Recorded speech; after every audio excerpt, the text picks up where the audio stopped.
நலமான வாழ்வே நிறைவான பெருஞ்செல்வம். இந்த தொடரில் இன்றைக்கி நம்ம பார்க்க போகிறது மாம்பழம். கோடை காலத்தில் மாம்பழ சீசன் ஆரம்பிக்கும். கோடை காலம் முடியும் போது அந்த சீசனும் முடிஞ்சிடும். இந்த மாம்பழத்துக்குள்ள சிறப்பு என்னன்னு சொன்னால், ஒரு அற்புதமான ஒரு சத்துமிக்க பழம் தாங்க இந்த மாம்பழம். இந்த மாம்பழத்தை பழமாக வாங்கி நீங்கள் சாப்பிட்றது மட்டும்தான் உண்மையான மாம்பழங்க. அதுவும் இந்த கல் வச்சு பழுக்க வைக்கிற பழம்லாம் கவனித்து பார்த்து நல்ல பழங்களாக வாங்கி நீங்கள் சாப்பிடணும். சரிங்களா? இந்த கடையில் விற்குது பாருங்கள், ஸ்லைஸு வெவ்வேறு பேரில் என்னென்ன பேர்லேயே மாம்பழ ஜூஸுன்னு அமிதாப் பச்சன் வந்து விளம்பரம் சொன்னாலும் அது அயோக்கியத்தனமான பொய் தான். அதை நம்பாதீங்க. பாட்டிலில் விற்கிற பழங்கள் பழச்சாறுன்னு சொல்கிறது எதுவுமே உண்மையான பழச்சாறே கிடையாது. அத்தனையும் கெமிக்கல் தான். சரிங்களா? இந்த பழத்தை நீங்கள் மாம்பழத்தை பழமாக வாங்கி சாப்பிட்றது தான் சிறப்பு, சரியானது.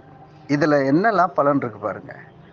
இந்த விட்டமின் சி இதில் தாராளமாக இருக்கிறதுனால நோய் எதிர்ப்பு சக்தியை சிறப்பாக அவங்க உடம்பு பெறும்.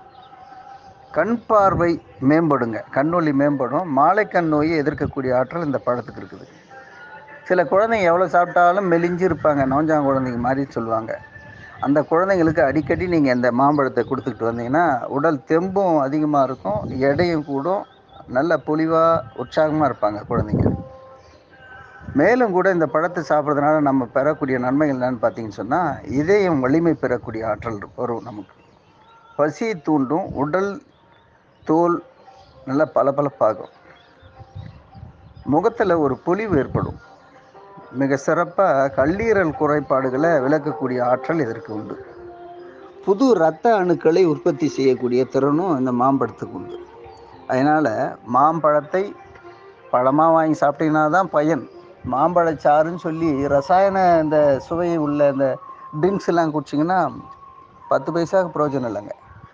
இந்த நல்வாழ்வு தகவல் நாடெங்கும் பரவ எங்களது ஐலைஃப் சேனலை நீங்கள் சப்ஸ்கிரைப் பண்ணுங்கள், கமெண்ட் பண்ணுங்கள், ஷேர் பண்ணுங்கள். அன்புடன் காஞ்சி முகிலன்.